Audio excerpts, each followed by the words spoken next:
Hey, welcome back to Washington Gaming Expo here in Puyallup, Washington. My name is Rashad, and of course we got Tabby Nickel next to me. How you doing? I'm doing well, doing good. Driving up here this morning here for this wonderful event. It's actually, I've never been here up here before in the fairgrounds before. It's all really, really sick. It's a super cool event. We got a super cool bracket that's happening as well for some Street Fighter 6. That's right. Of course, Street Fighter 6 happening now. Guilty Gear Strive going to be happening after this, so stay tuned for that as well. Yeah, this event's been really awesome. We have a ton of this setups for like retro stuff, modern stuff. We got like Tetris competition going in the background. I know we got some live speed runs.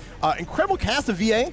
Yep. We got like a lot of not only just like newer casts of people people like Christopher Judge are here. People like I think Sean Chiplock is here. David Hayter is here. But a lot of the old Halo guys are up here as well, including the lovely, I always forget his name, but the guy who's the announcer for Halo. God, I think it's coded in the game. Yeah. Slayer. Yeah. First Blood. Stephen Downs and whatnot. But we are playing the game called Street Fighter 6, and of course, we got some people that are coming back into this, but right now we got on stages because Whoa Epic Jake and Joey Maps, who DJ and Ryu. Now, Ryu, of course, getting the post-CPT buff, of course, and it's paid off for his Oki, right? I'm not sure how much it'll really bring him up, but it makes him a little more consistent. Yeah, I definitely forgot about all the post-CPT changes and everything on this, so it'll be interesting to see how Joey Maps is able to take that, or if they're just going to play that more traditional fundamental Ryu that you can see a lot of players go for. So here we are right at the start right now. Both players, just being very patient with each other until we see that perfect parry right at the start. Oh, yeah, no big punish off of that, but we're going to get the medium Sobot and the immediate wake-up DP, a man after my own heart. They're just drive rushing and trying to maintain that nice mid-screen range. You want to keep that little box right around your opponent. But Whoa Epic Jake not letting any sort of momentum swing out of their favor, constantly using that drive gauge to get in there and stay close. Okay, I like it. We're getting the Denjin enhanced Hadouken, so we can find it. Nice late DP too, good stuff. And the bait? Yeah, it's going to be a big punish counter. Just goes for normal Donkey King. Doesn't want to spend the OD version to keep the combo going, so Whoa Epic Jake still's got a chance to breathe. I like from Whoa. Whoa Epic Jake, you're getting epic by Joey Maps right now. Yeah, there's some epic confirms that are happening and popping off on the early stages of this first round right here. The DJ can be like a really tricky character too if you're not ready to check these drive rushes, and also that hot meat, which we haven't really seen too much from Whoa Epic Jake, but I don't think he's need to pull it out quite yet. Yeah, that's one of those late game tools. Once you've sort of got your opponent conditioned to deal with the normal portions of your pressure, you want to bring that out because then it allows you to start mixing them up. But right now, Whoa Epic Jake hasn't gotten the chance to really make that happen as Joey Maps is just playing super fundamentally solid right now, but a good crouching jab confirm right here. Yeah, I've been pretty impressed with Joey Maps' conversions. As I say that, gets a conversion, spends all the drive meter level 3. Yes, we will. Yeah, Shinshoryu coming up. Satsui no Hado available right now. And no life to boot as well. Yeah, Whoa Epic Jake, he's had some good series too, but no big conversions like Joey Maps here. I think it's kind of been the difference. Fortunately, dying with CA, you hate to see it. Yeah, and that's a big thing with this game, right, is your conversion ability, right? Like you saw, got a great early drive rush confirm, but wasn't able to make anything big happen off of that. But they will make something big happen off this right here. Yeah, that's what I like to see. Gets the OD sway into the heavy upper. All right. Ooh, Stan. Yeah, Stan Fierce is definitely the god button on Ryu, too. However, that is Joey Maps having to burn that CA early in this round because they burnt themselves out. But now, Whoa Epic Jake burned themselves out. We're going to be playing some good old-fashioned Street Fighter. No EX specials. Okay, tight little situation here. Oh, and just the raw slide. Just do it. You're probably going to move anyways. It works day 1. It works day 99. It might work later on. We'll find out. Yeah. Oh, nice crouching light kick, but can't get the full conversion, so Jake finding an opportunity to press out. Oh, I like the little Hasho Gek to do like a fake fireball. Well, did not work against Epic Jake here. Epic Jake starting to clean up a little bit here in the neutral. Ooh, and the whip punish on the slide, I like it. Yeah, I think that's a really big part right now. So Epic Jake realizing, hey, I can't just afford to go in, but if I play right outside that range, I can stay very, very solid. And I can also stay solid with this level 3 confirm. You know what? I'm going to go ahead and give it to him, too, because that was like the perfect time to kill. Probably going to spend a little bit of drive rush to do it, but I think it's about sending the message. And sending the message is Whoa Epic Jake. Maybe we got to keep it down because we were saying hey, Whoa Epic Jake doesn't have any combos. Then they're on stage right next to me, like, I got combos. Let's show you. And speaking of which, we're already getting a combo off the bat. Yeah, the OD Slicer is just a great way to win Fireball Wars, especially against a character like Ryu. And I like that use of the delay donkey kick right there. Like, you've been seeing Jake go for the slides as a whiff punish, and they were kind of getting, a little repetitive with the timing on it. So Joey Maps now finding opportunities to find those hits and land them into a nice throw section right now, but an OD DP will get him out. Yeah, it's been a little bit difficult on the Oki situation, but nice jump in over the slicer. Now we see, ooh, good trades right there, keeping them safe after that almost whiff punish situation. This is kind of a hairy situation, but no fear coming out from Epic Jake, still trying to put on the aggression. Yeah, it's so hard. You seem like you're outside of the range, but it goes farther than you think it does. It's always farther, just like we're getting further into these games right here, potentially leading to a match point situation for Joey. See, Odie Slicer, good jab check right there. Yeah, good on Joey Maps not to get knowledge checked by that. There is definitely a gap in between, so it is fake pressure, but good fake pressure. Ooh, speaking of pressure, here comes the DI into the Odie's way. Should get some good damage off this. Yeah, wasn't able to special cancel, but will use that parry right there. It was a great attempt to get out. Will force a burnout, but into the level 3 just to let that burnout gauge build back up to about the 50% range. Wow, and Joey Maps, that was all off of Abari because the overhead was plus, but Epic Jake didn't use the frames. And this is where it's scary. Like, you're going to be seeing Jake try to push him into the corner more, try to use that drive gauge while they're burnt out. But now Joey Maps say, nah, I won't get stunned. We're back to full, baby. Air-to-air trades, though, into a grab. Jake trying to make this comeback. Yeah, this is so scary. Both players are on the verge of getting burned out here, but is a great cross-up coming out from Epic Jake. Epic Jake probably did not have the charge in that moment, and it will be Joey Maps taking it. Yeah, you definitely saw them, you saw them crouching, I think, just a little too late to not get the full charge on the anti-air attempt right there, but it was a good attempt and a great showing from both those players. Really close game. Yeah, and that's what I like to see in polls, too, is just like people came out here to play. People want to like strut their stuff, especially at a con like this in Washington State Gaming Expo. And yeah, I think it's like one of those things where if you can't have the execution, you can't DP or flash kick everything, right? That's kind of my motto, is that you can try, but sometimes it's okay just to go off like Crouching Fierce, do like a back roundhouse, go like a simple one-button anti-air. Yeah, I think, if I remember correctly, I think DJ has a hard time in that specific spacing not using flash kick. But even then, flash kick may have whiffed because it goes like up forward and will just sometimes like scoot out under the opponent. I know that happens with a lot of characters. Like you saw Ken's trying to DP. Luke as well. Luke as well. Ryu doesn't have. Yeah, Jerry. Ryu is, I think, the one character that doesn't have that happen a ton. Rashid, though, is the character that happens the most. A lot, right? Yeah, he's go flying off like a top, right? But guys, thanks for tuning in here. Of course, more matches coming here. This game is getting more optimized, so you're probably going to see a lot more faster games. We do have a couple of pretty good players here. Of course, got K-Pop Hawani here. Dylan R as well. Got Red from Salon fame here. Oh, let's go. Yeah, let's go. TO's getting in the mix. Of course, Chad draws things, speaking of TOs. A lot of great players that kind of most likely might see them in top 8. Unless I see some upsets. Of course, I got Easy Going, my man, who was here last time at Enemy Washington, same company, host same event. So we'll see how it goes. Yeah, let's see if those TOs can take that prize money, filter it back into their own events. Sure. Use that Illuminati cred. Yeah. All right, but up next we got a couple of players sitting down. Someone repping the Gaming Expo here. Yeah, let's go. An employee in the mix. I like to see it. Of course, Dylan R on the other side here. The Mariza in the P&W. Yep. Yeah, definitely one of the stronger contenders of the Marisa. Has always been consistently putting up really good showings at most of the salon events. I usually see them in top 3 if I remember correctly. Usually it's like Danny that they were losing to. Yeah, it's a hard fought battle. Mariza's one of those characters where it's just like you get some of the best punishes in the game too, but the nature of the mechanics of the game, especially if you're dealing with characters that have good drive rushes, you get whiff punish pretty easily. Of course, the dreaded, just lower. It's easier said than done, right? She has tools that kind of if you're a good Mariza, to counterattack that, which Dylan R is. And of course, the other side, we got Callie. Yeah. But it looks like Dylan doesn't want to bring in the Marisa, wants to bring out the young Ed. Is this the polls main? Is that what we're doing? Or is this for the whole thing?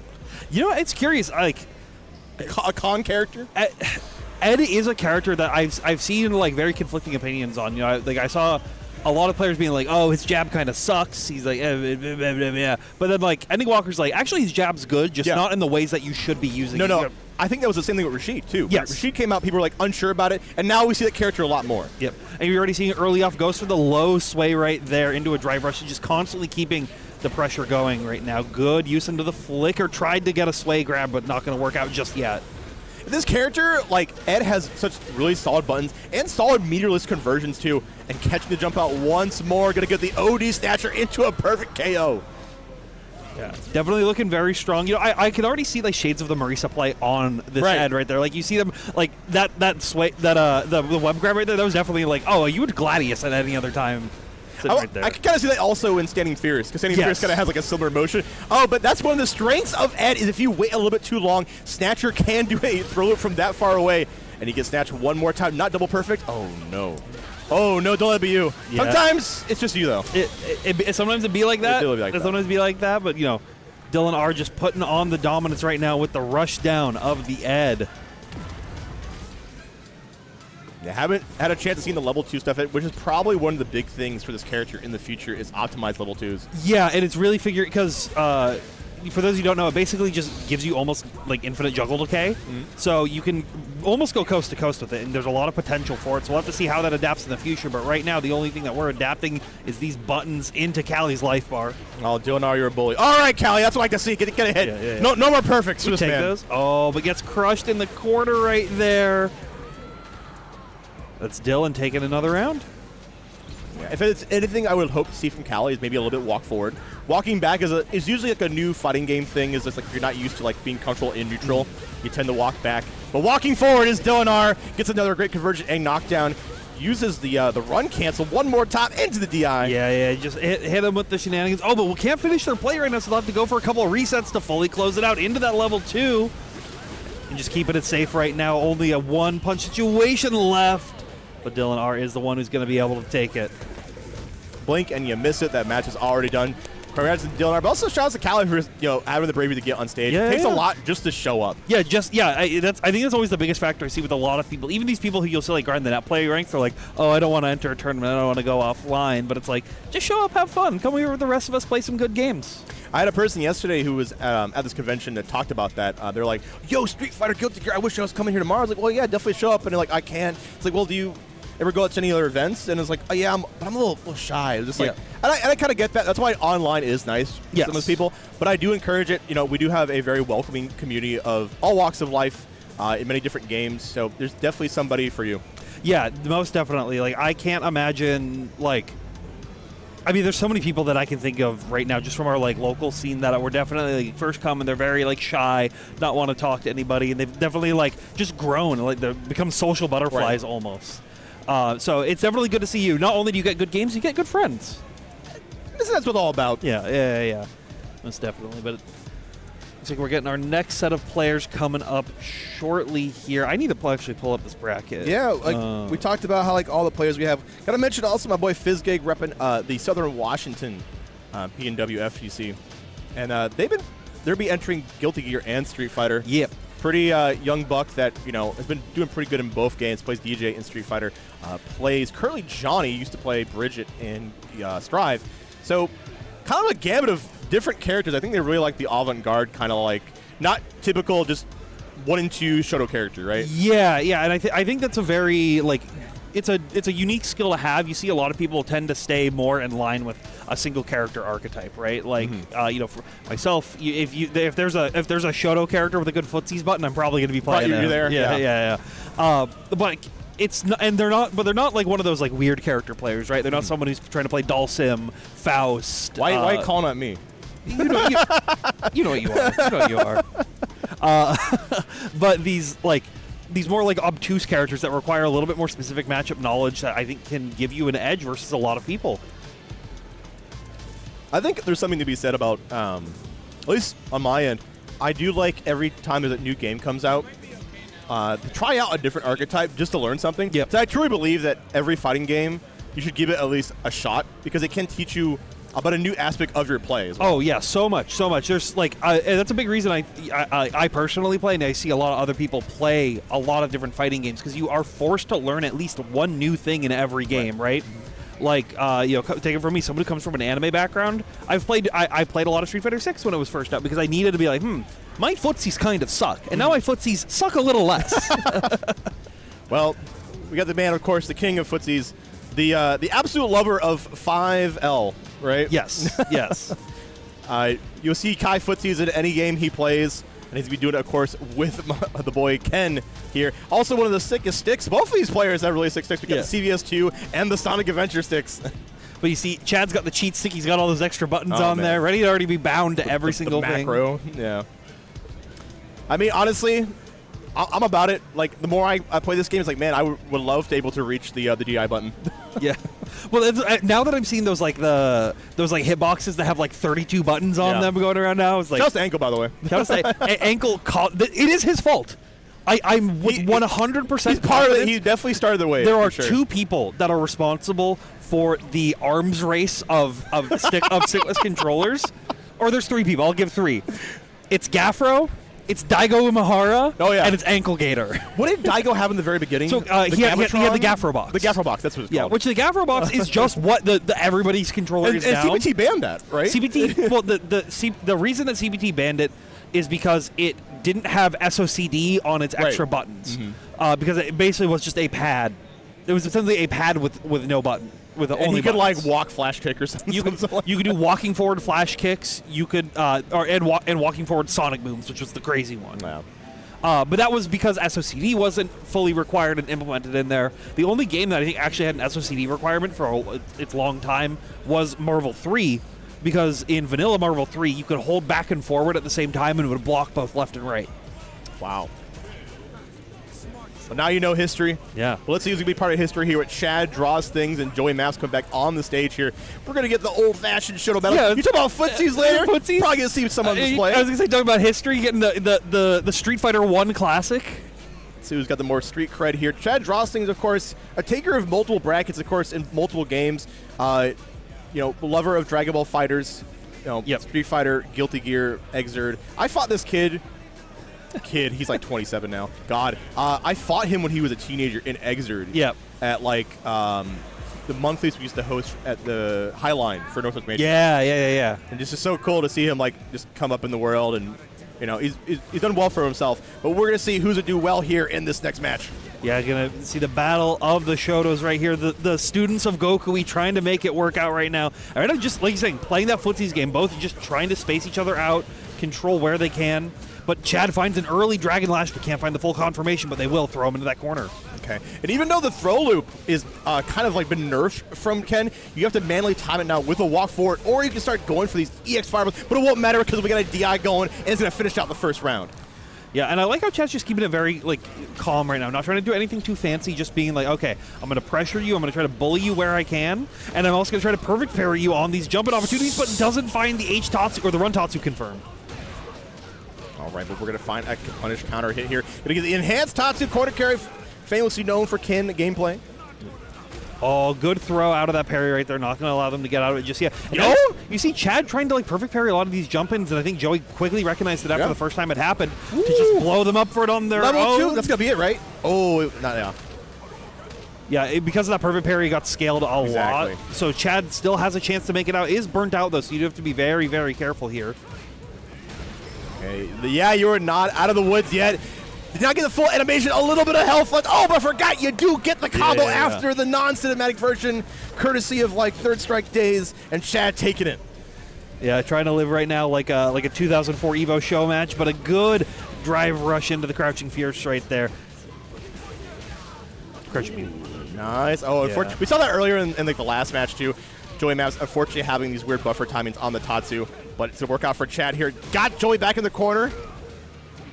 And so again, good Abare with that crouching medium kick, but can't make anything happen off it. So Chad will find the DI right there to DP them into the next round. Yeah, Chad draws things. Definitely a chronic DIer, I think, out of all the more well-seasoned players that were playing this game. Well, it's the old man check. You got to see, are your reactions up? Are you paying your taxes right now? Do you have a 401k? No. If you don't, you can definitely get out all those. Taxes are up in April. You better get ready. Just like you better get ready for Chad going here with the pressure. Is in burnout state, but going to get some quick damage into level 3, so we're going to make some of that back up. Yeah, but didn't get the cinematic, which is actually very important. Yeah. The cinematic would have started that build-up happening earlier. Good chance for Joey Maps. Puts him in the corner, immediate Tatsu out. It's I ain't scared of you. I like it. Well, you've been seeing Joey Maps go for a lot of these big jump-ins as immediate attempts. So Chad recognizing, okay, that's what's going to happen. I'm just going to Tatsu out and going to play back in the mid-screen situation. Have to hold a little bit of this pressure right now as it comes through and get stunned into the corner. Oh, I like the jump-in after getting the enhanced Tatsu. Did not get the full jump-in. You hate to see it, but we will get the level 3, and it is going to be, I believe, CA, right? We're in the yellow, so it's CA. That's not going to kill, though. Just barely. A good chance for Joey Maps to make something happen. Otherwise, you might get burned. Wake up DI. Yeah, I like the DI just to push them out a little bit, and if they try to check a lot of buttons, they don't have the meter. They don't have any Gage to get through, but the DI perfect parried! Oh my god, just in the nick of time with the perfect parry. Joey Maps getting on the board. Chad says, you know what? Maybe it was a fluke. I'll go for it again. Well, hey, it's still a very strong tool if your opponent's not constantly being able to react and punish you for it. So, but right now we're seeing Joey make those adaptations, make those changes, make those DPs to keep him into the corner, but Chad gets a good jump out. There's another DI too. Yeah, it's what we talked about, Tabby. Both these players have kind of two sides of the same coin with the mechanics. One's good at perfect parry and one's good at DIing. Yeah. Oh, big counter hit off that standing heavy kick. Another one. What do you kick? This is, I've seen almost the same amount of parries from a Kakaru. You got North American's Cocker right here. Oh, were you pressing? You were get hit with the Denshin Hadouken. Oh. Joey had the right idea but messed up the jump in. It gave credence for Chad to get that level 3. Yeah. It's all good ideas, but you need to have the execution behind it to make sure the game plan comes out on top. Yeah, it is what it is, and right now Chad is going to be the one moving forward onto, I think that was a top 8 quals, if I remember that bracket correctly. We're through pretty quick. It's kind of the nature of like these COD brackets here, especially at Washington State Gaming Expo. So very quickly you get to up to that top 8. Shouts to Chad already qualifying. Yeah. It was a that was a pre-top 8 qual match. Oh, Sorry. yeah. There's one more. Oh, yeah, we have Biscuit here as well. Can't forget about the homie Biscuit. Yeah. The last Manon, last bastion for the Manons here. Very well-versed Street Fighter player. It's like the last bastion of Manon to like North America almost. Yeah. You do not see that character at all anymore. No. I mean, and there's very good reason. She did get tweaked in post-CPT patch. But that's not really like a buff or a nerf. That's just more like, oh, we should have like fixed this. Yeah, she had a lot of these like weird issues. Manon was the first character that I spent a lot of time in the game with. She had a lot of weird issues that I think kind of plagued her general game plan. But then getting those adjusted made her, able to compete a little bit more. But she still struggles versus these like upper echelon tier of characters. Right, These Kens, these JPs, these Juries, these Blanca. I could start some discourse right now and say some things, but I'm not going. All right, it's all good. We can only hope that like Season 2's come up very soon, and there's a big expected bigger patch to come. I'm curious to see what they're kind of going to give here because people are always scared that if you swing the pendulum a little bit 1-2 way, that grapplers could be more of a problem, especially with her. She has pretty decent footsies, right? Yeah, she was a character that I think was that like launch like couple weeks. Everybody was scared of her the most because they didn't have the defense fully figured out of how to deal with her game plan and everything. So if you make these adjustments that change what your game plan has to be against her too drastically, she's going to shoot right back up in that strength. Yeah, and it's hard to, I feel like, balance that when she has like that big gimmick with the medallions and whatnot. Yes. So we'll kind of see how it pans out. There's a lot of cool stuff coming up, I feel, for Season 2. Hopefully, we'll see how Akuma pans out. Akuma's never been bad in any Street Fighter, at worst mid-tier. So that's definitely going to be a shake-up for sure. But let's see if things are all shaken up. We got Dylan R back on the stage versus Bat.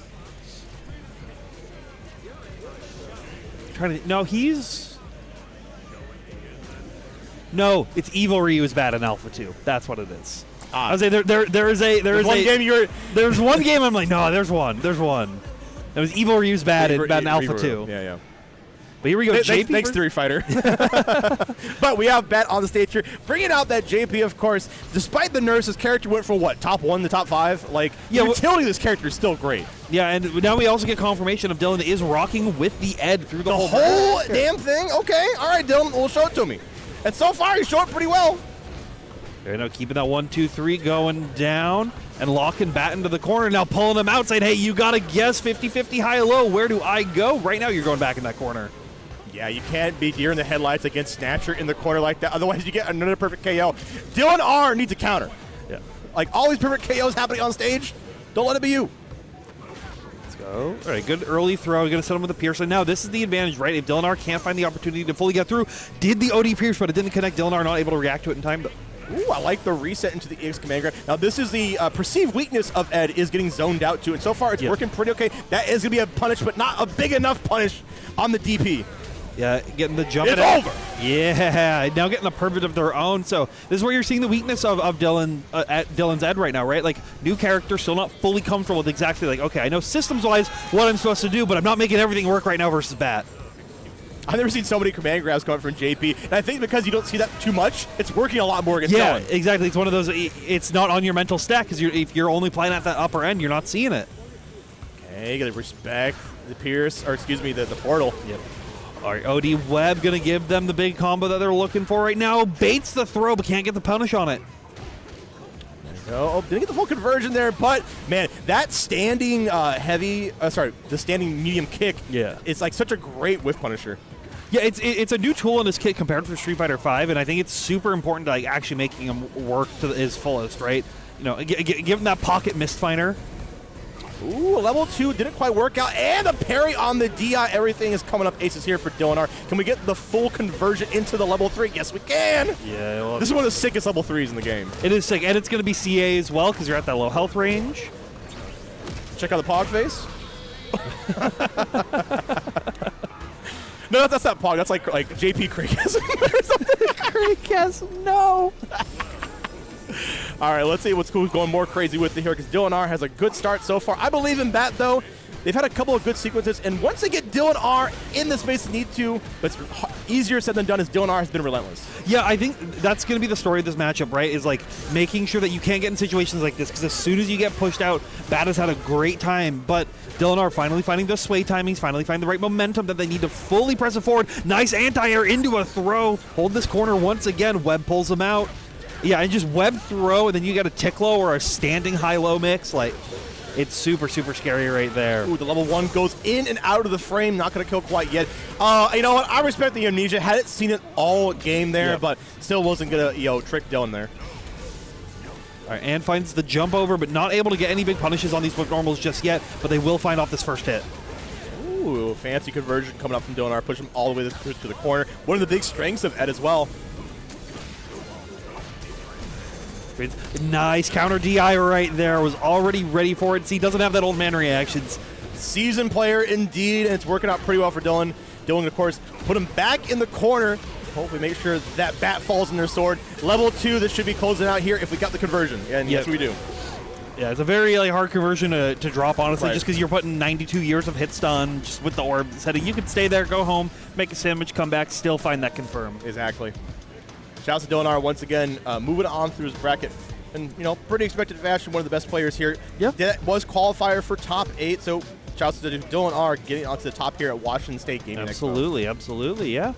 Next, we have Biscuit versus Chad. Draws things that we talked about both these players already. Hadn't seen Biscuit come up yet, but Biscuit, one of the nicest people in the scene, plays mostly Street Fighter, but been dabbling a little bit in Tekken. Got that Lars. Yeah, so I'm curious to see how they're going to do against Chad. I don't think I've seen them play that much.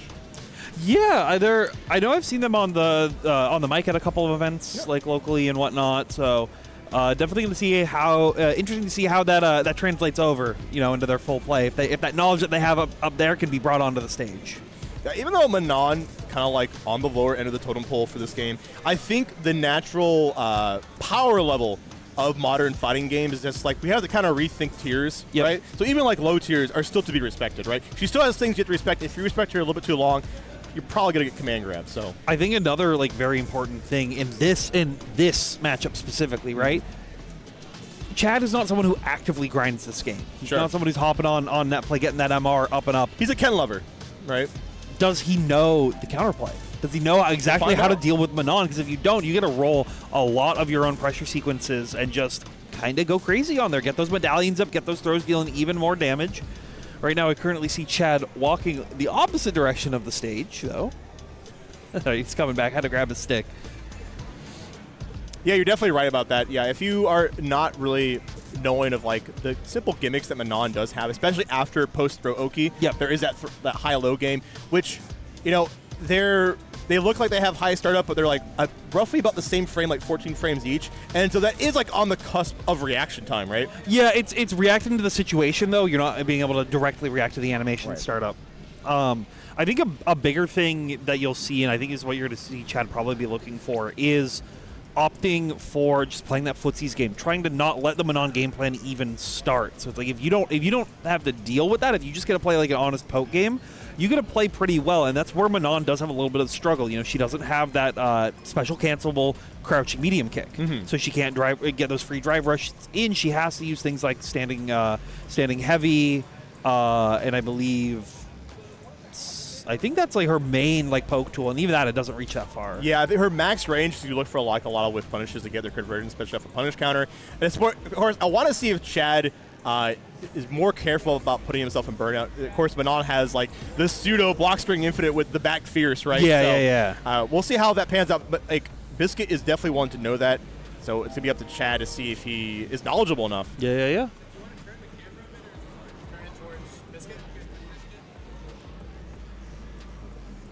The shouts to everybody here in the background. I love everybody just kind of chilling out. Yeah. Always good to see. You know, it's nice to get a live crowd for these events. We get our like local crowd showing up, right? But it's not. You don't get to see the general public being able to see what Pacific Northwest fighting games have to offer. Right. Yeah. Some people here probably don't even know about our scene per se, so it's good that like come up and ask questions, just like get to know the scene itself. Yeah. Like we're a nice bunch. We don't bite. Most of us.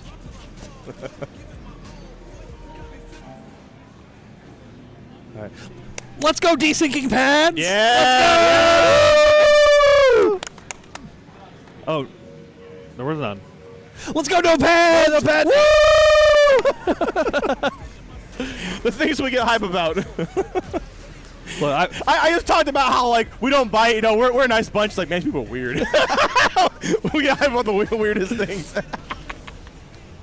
But here we go, locked and loaded, backed in. I mean, sorry, it's Ken puts out the hand for the fist bump and Manon just walks away. Yeah, I know what you're talking about. That's just fighting games. That happens so it's just GG's. All right, well, we're getting right started here. Biscuit, Chaz Drossings, of course, the mains we talked about earlier, and we're already getting started. Biscuit playing pretty methodical as I say that. Put some pressure on, waiting for Chad to bite, and if you don't bite, you're going to get grabbed. Yeah, and that's the big thing right there. You're seeing that heavy command grab coming out. It's a super fast, medium-ranged grab that the more it builds up, the more dangerous it's going to be. Now already sitting at 2 medals, but we'll get DI'd out of it, so maybe not going to be able to see too much of it so far. Okay, let's start the throws in the corner here. Get a little bit of a shimmy there. Nice. I love the weight. And another DI, too. We talked about how Chad loves his DIs, but I think Biscuit is starting to catch on to and the side switch. I like that from Biscuit. But we'll counter DI of their own right here. Absolutely. Showing that youth is still inside of them, able to react to it. Going to be able to actually spend into the level 2. Unfortunately, not going to connect. Yeah, that's pain, which means like her punish game, any in a metal, feeds back into her game plan. Yep. And now winning around with 3 medals is a very, very dangerous situation. Normally, as the Manon, you can struggle in that first round, but your entire goal is just building up those medals. So having a very strong game, making those throws even scarier, allowing that strike to exist, it's going to be very dangerous, but a good standing heavy punish counter right here into the level 1. Yeah, great sizable chunk of damage, too. Oh, yeah, and that's max space, so unfortunately was not able to do much against it. But I'm surprised Chad didn't let another DI rock. Probably just visually not ready for it, but was ready for that command grab.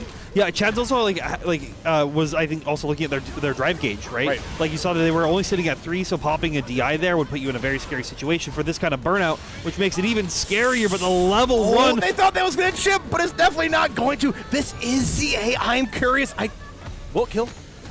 Doth it slay? I don't think so. Doth it slay? I don't think so either. With only 3 medals. Yeah. Oh my God! The DP, the normal DP going underneath. Wow. Wow. You know what? I like it. I'm about it. Yeah, that's no invincibility. That's some hitbox hurtbox interactions. No, there's nothing but pure belief and hope behind that DP. And just like Chad believes in his strength by already basically burning himself out in the first 10 seconds of this next round. I like the neutral jump there. Yeah, it gets pulled in by the target combos. Target combos are so tricky because it puts you in a plus situation. It makes you panic. See, good presses right there right now, just trying to keep him locked down. We'll find that spin to keep it going forward, but can't make anything happen without the OD gauge. But we'll find another grab, bringing them to max medals. Woo, yep, and there's that post throw Oki that we kind of talked about too. Goes for the overhead this time and got up to 5 medals, but now we need to stack it once more time. But sometimes it's just about like the fear of it. Yeah, but that's also on Chad. Like, you have to readjust your game plan now. It's like, oh, I'm not as worried about the throws. I can deal with the Manon pressure a little bit more. But you already saw Biscuit spending early, trying to find all these opportunities to build that metal gauge up. Good drive impact counter. And as the medals start to go up, the risk reward starts to skew a little bit more. And we got a little bit of health on Chad Drossing. I'm liking the non-committal pokes I'm seeing from Biscuit with this much health. Yeah, I think they're actually like trying to aim for things like that DI space right there, but also looking for the 236 PP to snipe it, right? To snipe it, because you can hit confirm off it, and it gives you a medal on the confirm, no matter if it would overkill or not. So it would going into the next round with 5, but you'll instead get early you and the dancing? punish. That's a hurtful dance. Yeah, and then it also gets the overhead afterwards, not able to keep the pressure up though, so Chad still has an opportunity to DP out and make a comeback. Just a mash out from Biscuit as well. Now we are potentially on game point here. Oh, no, that was it. My apologies. I lost track of there. I can't see the rounds over the overlay. Even the commentator trying to rig the bracket for the tee up. It's a hive mind, don't you know? Yep. But good stuff so far. So that's going to be now on this side of the bracket, Ed versus Manon. Yeah, definitely characters I didn't really expect to see, but I love to see the variety in characters. Yeah. It's definitely always great to see. Not your standard roster, not your standard swath of characters popping up there. So well, let's see who our next set of players potentially making it in. It looks like this is the loser side of the top 8 because we got Jake back on, and then we also got. Yeah, so Joey Maps versus Red Tag here. Red Tag, of course, another piece of the TRC puzzle here. Yep. They've been putting on great work. Shouts to hosting the stream and putting on the production. We couldn't really have done it without them. Nope. So Red loves to try every single fighting game. Mostly, I think he puts a lot more love into KOF. Was a really good Heiyun player in Exert as well. Mm-hmm. So we'll see how it kind of goes. I think they're playing standard Ryu. I think it's going to be a Ryu mirror. Do they? Some good old-fashioned footsies. Good old-fashioned footsies. Nothing beats that. Yeah. So who will have the last laugh and have the last crouching medium pick here? Yeah. And that is... So these people play the win... I'm having a look at it, yeah. So Joey Maps and Red Tag. Winner of this will play Bat. That person will qualify into the loser side top 8.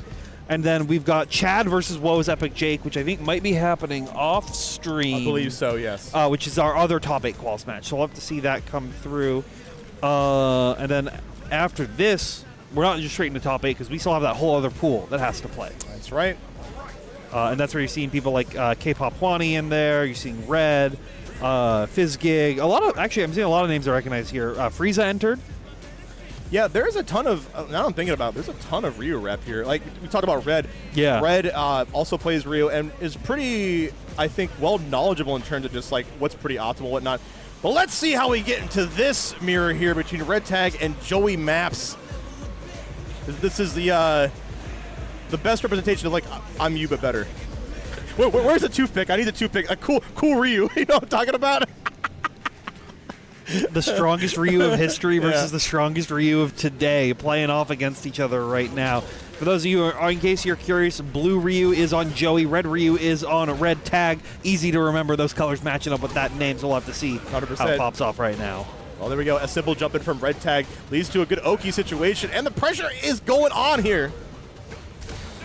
Keeping it up. DIs, but just keeps it safe, blocks out of it to reset out a little bit further, but still trying to keep that corner spacing down. Can't get the Denjin charge as the fireball comes and does connect, but a good throw will keep him down.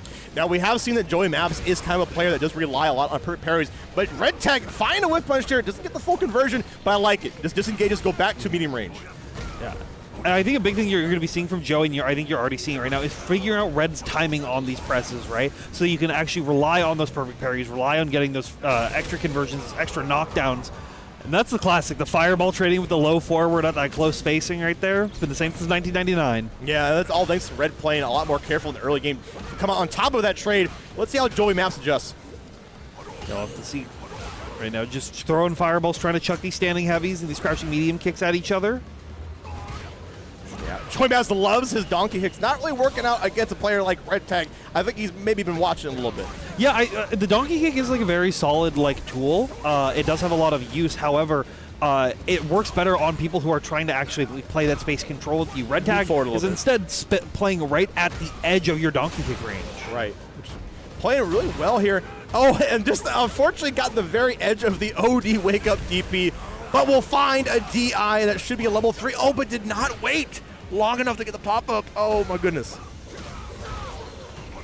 This is so scary now because we have CA on both sides here. So you have to play this fireball war. And I think, Red Tag can just kind of sit back but puts himself in burnout. The trade? Oh, and does find the conversion at the very end with that on-time drive rush right there. Good stuff from Joey, tying it up 1-1 in this first game. Now you'll probably see whoever gets the first big conversion here will probably go into level 3 to make sure we get this drive gauge back up to keep playing that game. Good stagger like the pressure, yep. Gets the counter hit, but nothing to call home about here. Still pressing forward. Yeah, they were really committed to just the tick throw setup on that. Wasn't ready for the press. The level 3! Yeah, they are ready for that. Shouldn't kill. Ryu has some of the best lower floor damage for his level 3. And that's one of the things that they kind of buffed in the latest patch too, is that he kind of needs it. I think if Ken has like good damage and utility, it would look a little sad for your boy Ryu. Yeah, and I think it's a very important thing to have on him, as you do need to, you get less hits than you would normally want in this kind of game. So I think capitalizing on those hits as much as possible definitely increases the character strength. Here we go. Yeah, but Joey Maps throwing. Unfortunately, I think messed up the drive rush, or maybe we were baiting out. I like the little pump fakes. Yeah, and I think it's very important. Like always trying to check your opponent's mental stack of what you're doing. And right now you're seeing Joey trying to make anything work right now, but Red Tag just keeping it calm with a nice drive rush, burning themselves out to not get their drive impacted. Yeah, not an easy thing to grab a drive impact in the heat of the moment, but you have put yourself in burnout. Yeah, just respecting the DI at this point.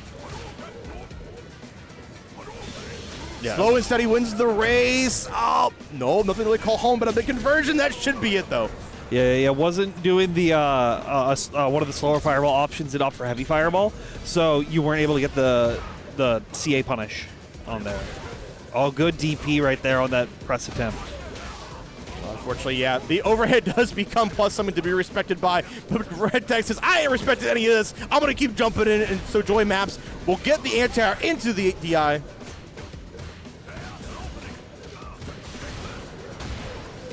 Son, that was a perfect spacing for that standing roundhouse. Yeah. Excellent stuff right there. Joey making sure that they always bring it to that final round situation and trying to find opportunities to clutch it out.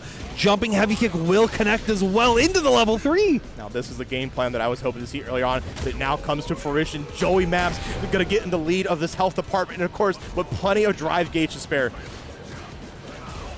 And Red Tag just playing very patient on these jump-in attempts. Checks the parry as well and finds an opportunity to cross themselves out. There we go. This is going to be stunned. No charge fireball. Okay, we jump back, we jump forward, we at least get a little bit of damage. Yeah, you got to do what we can. Sometimes you got to stunt on them, And sometimes you stunt or die. And right now, Joey Maps clutching it out 2-1. It's either stunt or be stunted on. And yep. Joey Maps is the one to be stunted on into, I believe that was also our... So the winner of that now plays Bat. Bat, yes, and no, losers quarters final. And that will be our top 8 qualifier on the losers end here. So we'll probably get that very soon here. That's going to be JP versus Ryu. I think definitely a hard-fought matchup, but the way Joey Maps is playing, I believe. Yeah, I definitely believe that he can get his way through. He just has to find his right footing and the right tempo against that specific player. So we'll have to see what the full come-up is once we get them on deck, because right now Joey's waiting for the next opponent who's now walking up. Well, speaking of coming up here, thanks for you guys for coming up to Puyallup, Washington for Washington State Gaming Expo. We talked about it earlier. Tons of cool things around here. Of course, to the back of me, you can see all the pinball machines there too. People just kind of rocking it and whatnot. Of course, got inside of me. We had a couple of guests around here yesterday. I know a lot of great VA as well. Yeah, you can sort of see in the background as well. There's a bunch of retro arcade cabs set up there. You can't see directly to our left. There's a bunch of PC games set up. Some kids playing Fortnite earlier. There's a rock band stage. I didn't even see that. Yeah, they have the little performance stage. Where they have the full drum kit too. Yeah, that's sick. Yeah, I love to kind of see the variety, of course, in events like these. So shout out to Washington State Gaming Expo for hosting these events. Yeah, and thank you for letting us not only have us, but the stream here and these all tournaments, getting to show off our all the work that the FGC has done to put on a good show. I mean, we think we don't take any event for granted because without you, it's like, where would we be? Yep, exactly. And right now, where we be is in our top 8 quals on the loser side match here, Bat versus Joey Maps. Yeah, let's see how kind of the round start is, because the tempo will be set, because Joey Maps has been kind of known to be great at the anti-airs I've been seeing with perfect parries, and of course the DP, but jump in, the immediate Tatsu, okay, it's a little overzealous, my man didn't even show his hand yet. But sometimes you gotta set the pacing straight because that's true. Now Bat's like, okay, I gotta be watching out for Tatsu, and that might let you get some other free checks in. But command grab gonna work out the best right now. Pierce set up below, but will teleport instead.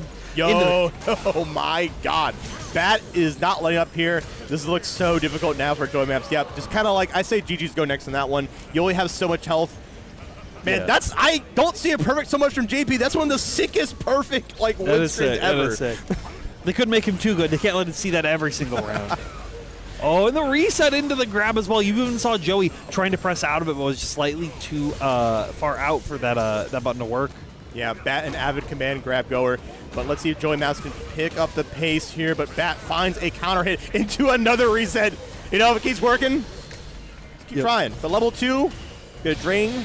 Yeah. You can't hold that parry for the entire time because it does go. It's left high, right low, I think is the order. It is such a tough situation. You could, in theory, hold parry, but you have to take the grab, and you have no health to take that. So. Exactly. So he finds the jump out on Pierce. That is huge. If they keep going for air set Pierce, you don't have to worry about it too much. But the 2-2-X is always the thing that I think is the scariest. And it's an advantage that you can see Joey have potentially with those perfect parries, being able to catch it. But right now, finding those quick Hadokens, finds the Denjin charge as well. Another counter hit coming out here from Bat. Put him back. Joey Maps to full screen. Once again, you have to respect the portal. And we haven't seen too much of like the Pierces yet, which is usually a big rotation in JP's game plan, but you don't need it as we're going to finish it there with a level 1, and we are on game point here for Bat side. Yeah. Well, what do you think the adjustment needs to be? Like, just a little more patience, walk and block? Like, yeah, I think it's patience, right? It's also like finding those situations where you do get set full screen. I think a big thing is reacting to those command grabs. Yeah. I definitely agree. Oh my God, you hate to see when you think you're over the portal and the spike still hits you. 6MK not going to be able to connect, but that 5 heavy punch will right there. Okay, fine. We're going to see the amnesia work. I like the use of parry. Then negates that whole pressure situation. Good stuff for Joey Maps coming out on top, I feel, in this match finally. Yeah, you could like get thrown after, but in this case you do have the health. But this time you just have to take the mix up right here into the command grab reset. Not dead just yet though. And now level 2 was a great equalizer as we're both pretty much even on health. Yeah, but Bat is burnt out, so they have to be very careful. If they allow Joey to get too close, it can be a very scary situation. But the burned out swap right as I finish that sentence. Oh, that's so painful. I saw Joey Maps try to go for the DP, but the EX Ghost will be taken, and I believe that, yes, that is going to be it. Bat going to be moving on here on loser sides of our top 8 bracket. Yeah. Excellent work from Joey, though. Getting 9th is no small stretch in this kind of competition with how stacked it is, so hopefully we will be seeing them more around at other events coming up in the area. Yeah, people came out to play here, and of course, why not? There is a pop bonus on the line. Yeah. It's like 700? Yeah. Yeah, that's pretty respectable, right? Especially for, like, we usually don't see that for a lot of con tournaments, so once again, thanks to the Gaming Expo for kind of putting it up for us. Yeah, always appreciate it. You know, like I said, I think we had a lot of Street Fighter players who were, like, a little hesitant on, like, oh, I don't know if I should go to this, because there's Battle of BC happening up in British Columbia. SoccerCon also happening at the same time, so it's, you know, there's tons of choices to make here, but I think you made one of the better ones. Yep. Shouts to you guys. Yeah, we are now getting our next set of pools ready on deck.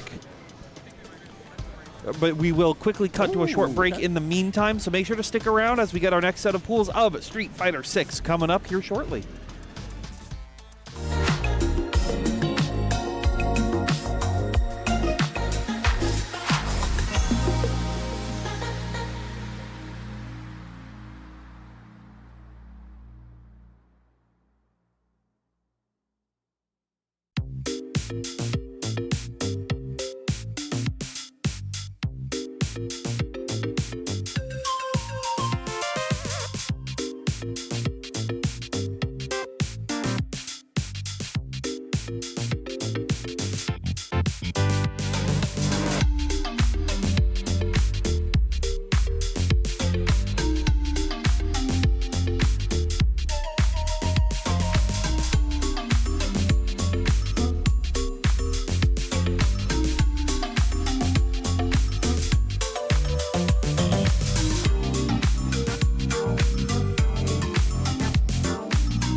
And welcome back to the Washington State Gaming Expo here in wonderful Puyallup, Washington. I'm Tabby, joined with... For Shaw, you know what it is, your Seattle staple. Yeah, we are back from our break here for pools number 2. Dose. If you like the once, you get another helping here. Of course, Street Fighter 6 here at Game in Washington had a banger in the first pool. Of course, Dylan R. be rocking the Ed all day today. It's something I did not really expect here. Yeah. Of course, got the top 8, but we'll see who's going to get fill out the rest of that top 8 here in pool 2. Of course, this pool has K-Pop Hawani, one of the best players to do it in the P&W. And with Kimberly, right? Kimberly, a little bit more, less representation. Yeah. But we'll see who we got up first. I'm not quite familiar with these two, so. Well, as we pull up the bracket on our end, I see a JP maybe? I do like to see it like, you know, pools are kind of like a mystery and like they kind of like use a little couple surprises. We're definitely in for some surprises here at Washington State Gaming Expo. It's always nice to get things that aren't like guaranteed, right? Right? Like you get a little bit of surprise. So here, speaking of surprise, we got another Ed coming up. Yeah, Ed versus JP. That's quite a surprise, honestly. I mean, I wasn't expecting here, but it will be Druick versus a Monkey D. Dragon. Okay, well, you know, we got the One Piece fan here. I see you. Yeah. Let's see. And oddly enough, it is two characters that like we were saying, are a little uncommon, but we're seeing them back up again. It is that JP versus that Ed. So to see what can happen right now, command grab working from that full screen range. And you're seeing that actually Druk is like playing very patient and allowing Monkey D. Dragon to get those 6 MP fireballs to be connecting out. I'm liking these. I'm not sure how I feel about these DP like pump fakes. Just like, all right, you see this? You don't want to mess with this kid. Well, like honestly, it's trying to catch him to flinch and trying to see that, hey, what are you going to do? I would love to see Monkey D. Dragon be a little bit more aggressive while they can, while Druick has no drive gauge. And here we go, first hits. Okay, we'll get a little bit of the flicker target combo that they really call home about here. Druick is going to sit back in zone like it's like it's their job. You know, not doing a pretty good job so far staying alive. Nothing too critical has happened quite yet. Yeah. Okay, throwing the fireballs. I like that. Yeah, I mean, make sure Druick has to think about something. Yeah, and honestly, like constantly trying to check them, trying to see, finding these stray hits. If they can get enough of them to add up, it could go into their favor. Good counter throw.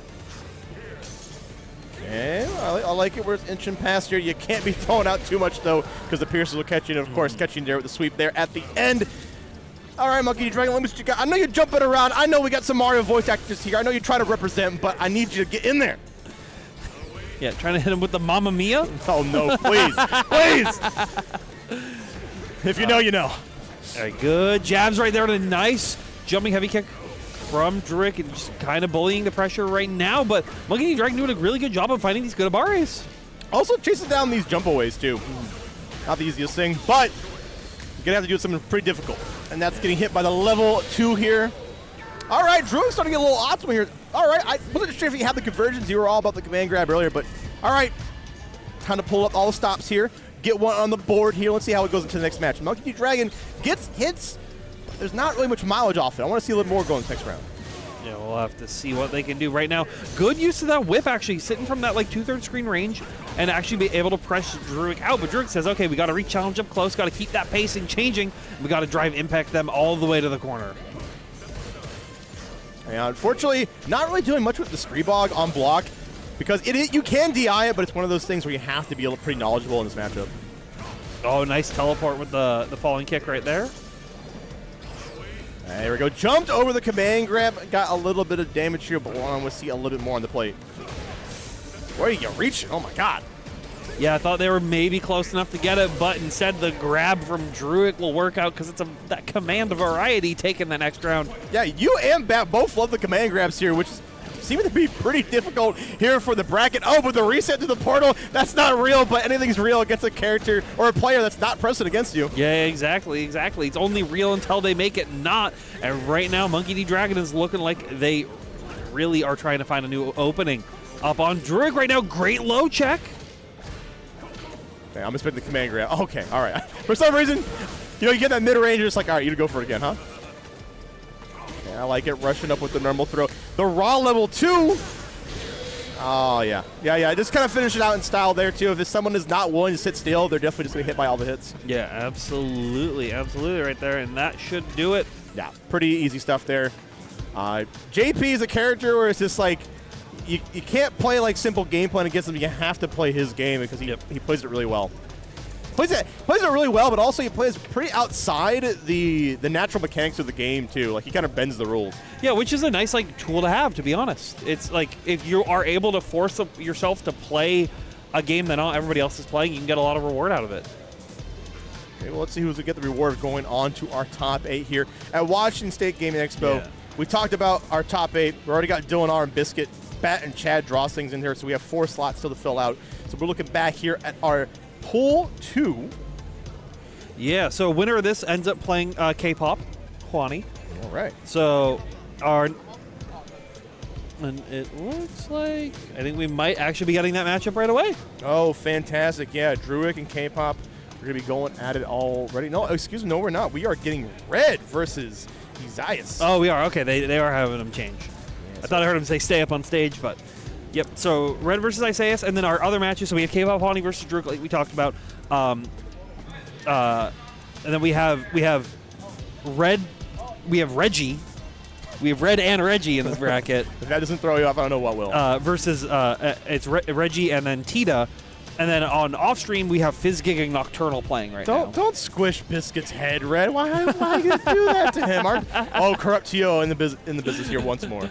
But yeah, Red, of course, hosts of the Salon downtown. It is a free-to-enter bracket with a pop bonus every single time. Hosts on Fridays, and there's a big monthly every Dude, it's month. crazy. Yeah. Like, seeing like how stacked that bracket is as well, seeing all the Warriors coming out. They have PC setups as well that they're using for the event, setups right? are fantastic. The venue is fantastic. It's just pretty blessed to have a venue like that, too. If you're looking for competition in the Street Fighter scene, that is the place to be, no doubt about it. Yep. Definitely one of the best spots to be playing right now. I do know, like, we just had Jake Ryan move up here from SoCal, and Absolutely. he's been going up there and showing that, hey, Seattle, you gotta step up a little bit. You're letting someone from SoCal invade and get third place at your events, getting second place. What are you letting him do? He's beating the commentary allegations. You talk about how commentators can't play. Well, he's living proof of that. But let's see who's living proof of being a winner here between this matchup. Now, of course, we talked about Red being a Ryu player. Pretty optimized, if I will say myself. Is Isaias going to be playing Zangief, or is it we're just like holding off on the name switch potentially? I think we do. No, here we go. Awesome. There we go. Yes, Isaias is going to go with the Geef. I always love to see Geefs. I was wondering where we were going to see a Geef in this pool. Yeah, and we are seeing them now.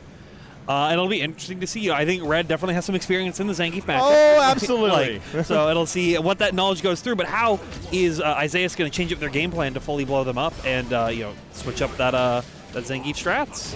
Well, we're going to drive rush in and already put Isaias in the corner. Okay, well, Isaias knows how to drive reversal, so that's a little bit more than I expected from Pool's play. And we're getting SPD. You can't be sleeping on anybody, as you can see. Here we are. Good check right there early on. Going to be just keeping with a solid solar plexus right there. Just going for the target combo, too. Simple knockdown. Grabbed right out of the DI. Yeah, and you just had to get throw loop, too. No frame kill to even get, like, the timing. Nope. None yet right there. Nice slide with the crouching medium kick.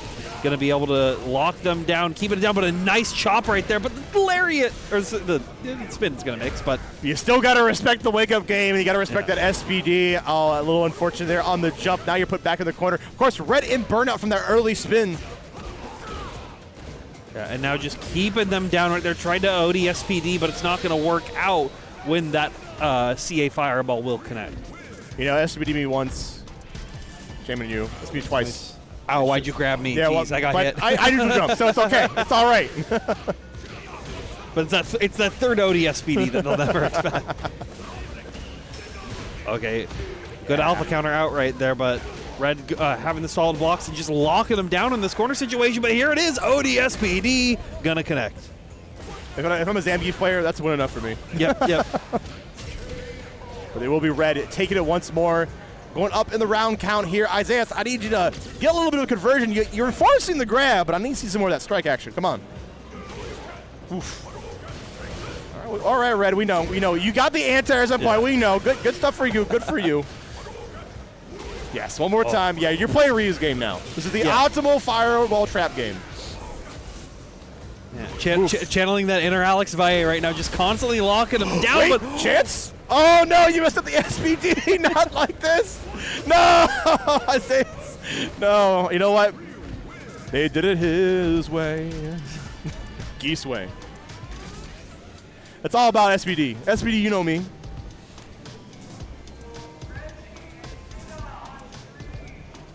Hello? So anyway, anybody there?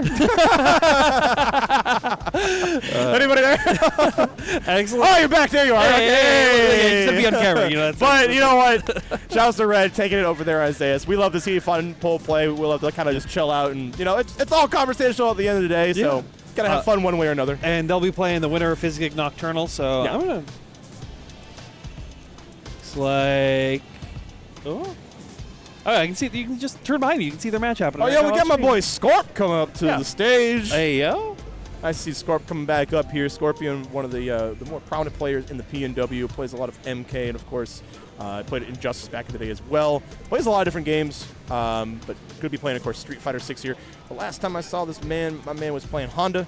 Then he had some Dulcim action, so I'm curious to see, you know, we sticking with that game plan? What are we going for? Yeah, we will have to see. Oh, and they're using one of those new 16-button controllers. Oh, real? Yeah. Oh, look at that. Those fancy new hitboxes that everybody's running, the GP2040 boards. You throw an adapter on there, you're able to fully connect on into any of the modern consoles. Don't have to worry about that timeout. Of course, Reggie can't give up that Xbox controller either. So I think it's a testament. You're seeing it right here. Proof that, you know, play whatever controller you like. There is a will, there's a way. Reggie, no, Blanca? Blanca now? My man mixes me up all the time. He's always changing characters, always throwing people off their game.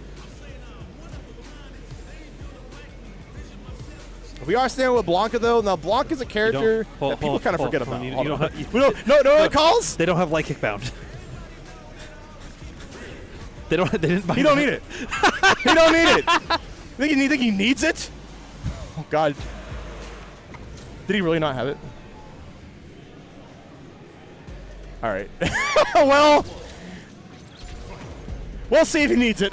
As we go right into it, Reggie, of course, definitely going to go on Blanca. The newest main that they're kind of going with, it seems like, and getting a full great conversion. A character that needs to be respected, but I just show there's no respect here. I'm waking up buttons. Yeah, we'll have to see right now. So far, you know, having to just try to zone him out, build up those dungeon charges where they can.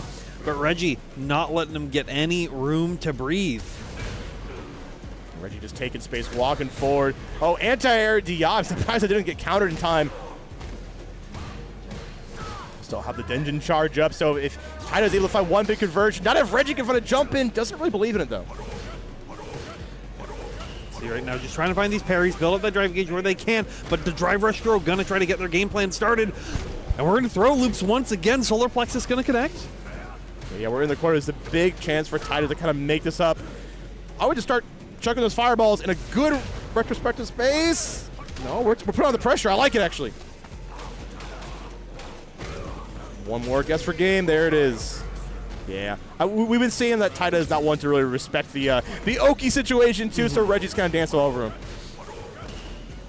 Yeah, just trying to zone him out, trying to just play very, very cautious.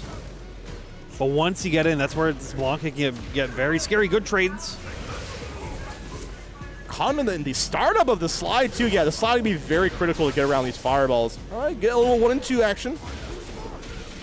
Great damage come out for Reggie to go into the level 3. Yum, eat him up. Yeah, going bananas right now with all this damage. Gonna get full knockdown on the corner as well. Yeah, but it gets another anti-air punish counter attempt. Oh, you know what? We flubbed it, but Taito wasn't there to punish. So now we're seeing back in the charge fireball, getting the dungeons, getting wherever you can. Crouching heavy punch gonna connect. Yeah, another anti-air attempt. Yeah, Taito, unfortunately, not one to really like stick on the ground too. You know, they tell you early to like don't jump, but it's about learning how to jump. And there we see with confirmation. All right, there's no light kick bound. All right, well let's hopefully you're in button selects. Please go bind it. I'm so scared. Should we tell them? Sure. That's coaching. That's coaching. No coaching.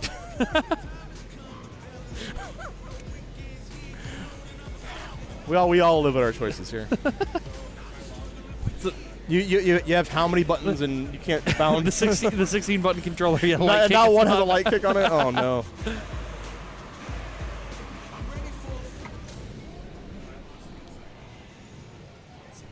All right. Yeah, I think honestly, behooved Ida to like just play a more solid ground game. You know, and also punish these unspaced sweeps too. That would do behoove you. Yeah, that'll definitely, I think, get you a lot of reward off of some of these earlier hits. But right now, Reggie not letting them, use that light kick at all now that it's a rebound, just constantly dominating the corner pressure. We haven't even seen the attempts to bring out any Blanca chance from knockdown. I don't think Reggie really needs to. The game one game plan's working out pretty well. Yeah, if you don't need to start bringing up Blanca Chan, why try to represent that option on the table? Don't confuse yourself if your opponent's already confused enough. Yeah, simple strike throw, anti-air game working out pretty well so far. And there's a slide once more. We are in burnout here, which honestly might be curtains in just a few minutes. We're seeing, Taida's already tried to jump, panicking in that situation too. Got another side of Reggie's end. We'll have to see right now. Fireball's coming out. Sweep once again working great. And now just drive rush tick throw set has been such a good early start for Reggie. And Tita wanted to mash out but can't get that ODDP to confirm. Yeah, that's going to be it. Potential lightning beast up. There is the block. Champa grabbed right out of it. Taida saying, I don't believe in that. Yeah, getting sent back saying, you go hang out with your child over there. Hold down the fort, my child. You see now the Blanca-chan charge coming up and allowing them to get another tick throw set right there. And that's Taida's OD gauge looking very, very gone now at this point. It is definitely gone. We still have the Denjin, of course, on deck. Spends it right away. And we have a level 3, too, so that's probably like your one hope to kind of swing this back in your favor, unless you get knocked down by another sweep. I thought we were going for a cross-up for a second. Good sweep once again. Right now, nice. Just the walk-up throw. I like the confidence. It's like, all right, well, I'm down, but I got to show something. And see, it just honestly, I think just playing that shimmy game, waiting for Reggie to make decisions like that, where they're just digging their own grave, I think is going to be very, very beneficial. Beneficial was like we've seen so many times that people are willing to like kind of jump in, and that kind of plays into Ryu's DP game. But slide being a different factor is like, all right, I have to look in a different direction, and I wasn't able to adapt in time. So Reggie going to be taking it over on the stage here, but taking it up to the stage is of course K-pop Wani. Back at it again, trying to eke into that top 8 winner side. Looking confident walking on the stage as well. Being like, why not? You're playing Kimberly, one of the best Kimberlys to do it in the business. And it is going to be on business here. Now, one thing you definitely got to look out with this character is not only like the Oki setups with the spray can and whatnot, but she has some like pretty tricky pressure, and it's going to be hard to react to a lot of these overhead situations. When I play this, man, I'm just like, I'm going to react to this overhead, and I get bopped. Never do. It's reactable. It's unblockable unless you're ready for it. Right. I love that one. It's my favorites. Just getting set down. So this is then going to be Kimberly versus JP. So what do you think of like Kimberly JP? What is the we sort of have the idea of what the JP wants to be doing, right? It's very like obvious sort of gameplay. What does Kimberly want to do in this match? Yeah, so K-pop has a lot of practice with JP between playing with Dixon and also Wimplo, both JP players in our region. Very prominent, very optimal, whatnot. So you're going to have to show a different kind of hand now. The hand we've been seeing is the one that's been thrown out with the command grab a lot, right? So let's see if that's enough to throw off Kimberly off her game. I don't know if it will be because Kimberly has so much just tools to like move around the screen. You have a slide. You have good like front and back walk speed. You also have teleport, for God's sake. Yep, so yep. You make any wrong movements, and she's already in there. Yeah. Gotcha. So we'll kind of see how it goes too. And like I said, once you get in the corner, it's spray can time. But of course, K-pop has a lot of different cheeky setups too. One of the cheekiest ones is, I don't know if he'll pull it out. He might pull it out here in pulls. Is spray can and then go for a meaty Tatsu. Now it looks like it whiffs in your face, but then you have to respect it because of the spray can. It is totally BM. Oh yeah, yeah. So we'll kind of see how it kind of goes here. You have a lot to work up to, Monkey Dragon, but you got here to winners quarterfinals for a reason. And I want to see if you're able to hang with the best. Let's go for it. Yeah, let's see what can happen. Well, we'll get those binds first, making sure that all our light kicks are in order.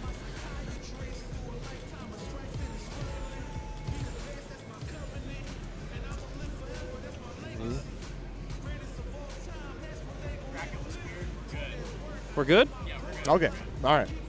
Are we 1 thumbs up good or 2 thumbs up good?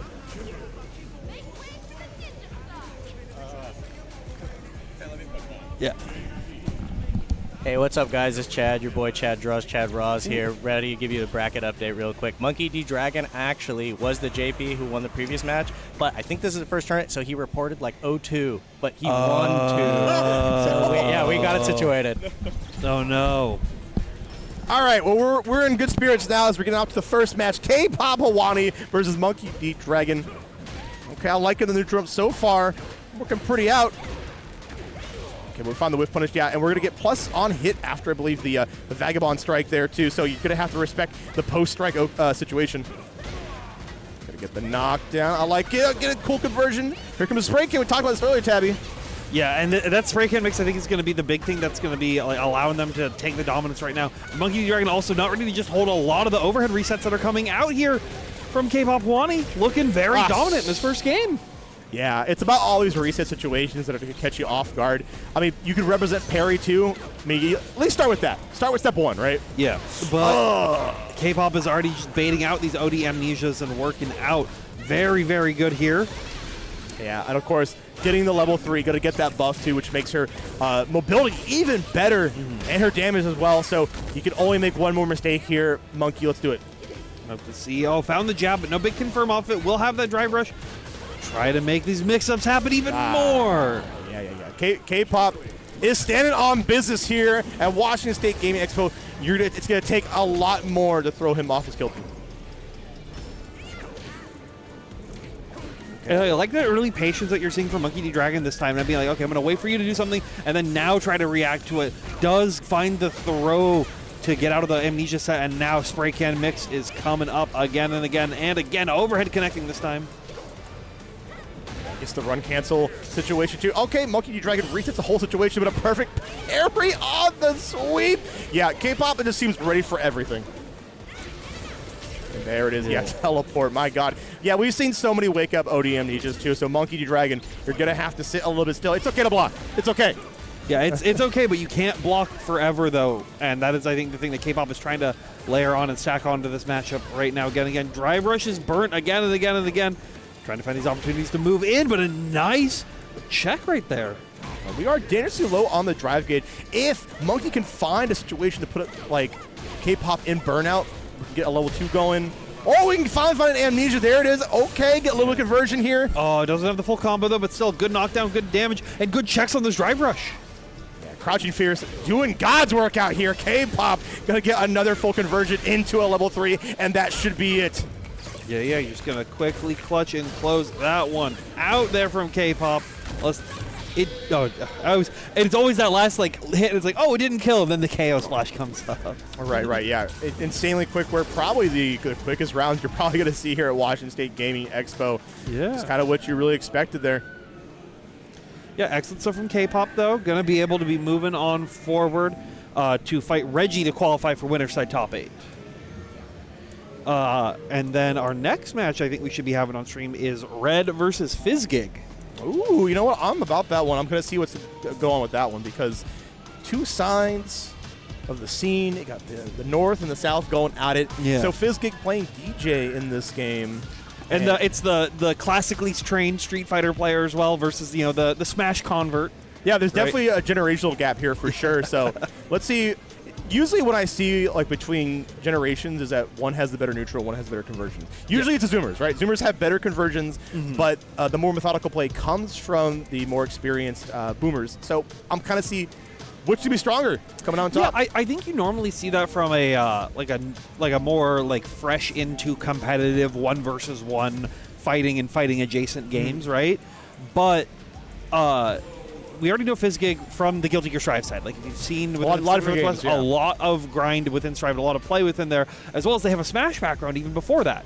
That's right. So they have that experience. They have that kind of knowledge, and I think you can like potentially see that neutral game. Like in Strive especially, their neutral game is very, very good, and it's something that has been beneficial for their success within the game.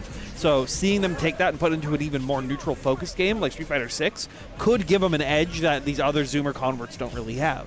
And you're really going to need that too because DJ's an interesting character because he has obtuse buttons that you really need to know how to convert. Because usually you play a lot of like Street Fighter characters like, all right, this kind of goes into this based on just eyeballing it, but DJ really needs to you have to have great understanding of like what conversions you have for punish counter and whatnot, and really condition your opponent with the mechanics. That drive rush is good for a reason. So he inherently has baked-in counter hit options with his sway, and it will go through Fireball as well. So let's see if that comes out here in the start of this game. Yeah, right now Red just trying to burn all that drive gauge, trying to make anything happen. Sobots, or the kicks coming out right now. Nice jump in with that jumping light kick. Coming in hot, tried to play footsies, but Red just finding these great whiff punishes so far. Yeah, forcing Fizzgate to kind of like sway in there through the Fireball. But you gotta respect the damage that DJ puts on. That's one thing, and gets the reset off the OD overhead. Yeah, just taking the damage as they can.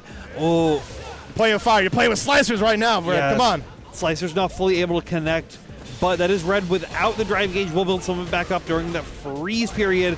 Tried to shimmy with the reset right there, but Red not having it, finding these confirms. Yeah, unfortunately, like, we didn't have enough health, enough bar there to finish it right there, but Fizzgate gets a jump in anyways. We're already on the board. All right, Fizzgate, you're looking pretty good. I like it, forcing the plus frames, it resets. That's what DJ's so good about, is disengaging. Yep. And that's what you need sometimes, especially versus Ryu, where they're trying to do those larger whiff punishes that even disjoint themselves. If you can space yourself out of where they think you're going to be, you're in for a very, very good time. Right now, OD Donkey going to give them the hard knockdown that they want with the DP under. Yeah, I like the pressure I'm seeing so far. Yeah, I got to get the knockdown with the 2MK. Wait, another. Ooh, there we go. There's a DP. I was waiting for it, Red. Come on. Got to get the drive rush overhead to boot, and goes low this time. I'm liking a Red high-low game. Looking pretty strong. OD Sobot. I think he tried to jump over it. Yeah, eventually. yeah. But OD Sobot is so active and hits so high up that it's very hard to jump over with a lot of characters right here. Does get burnt out at the end of that block string, which is huge for Fizzgate trying to make a comeback. Yeah, this is looking pretty rough. Going to take a lot of this free chip damage. And, yeah, you try to make the Tatsuri, but that is going to be it. Maximum damage come out from a maximum character. Fizzgate getting one on the board. Yeah, showing the strength of anime players right now, working out great. Yeah, you gotta respect the plus frames. I like it. Red not biting all these interactions and finds the right time to press back.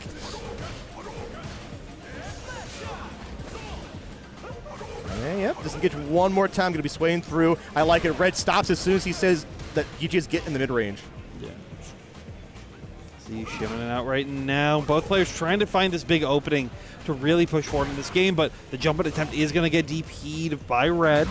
Oh, wow. An incredible whiff punish off the standing roundhouse, which means going to get the mid-screen. Doesn't really press the issue, though. I'm surprised. Here we go.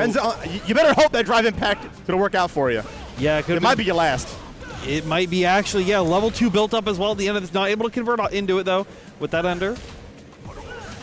Yeah, just waiting out. Wait for you to get more drive gauge here, which Red will become on top here if we get to that point.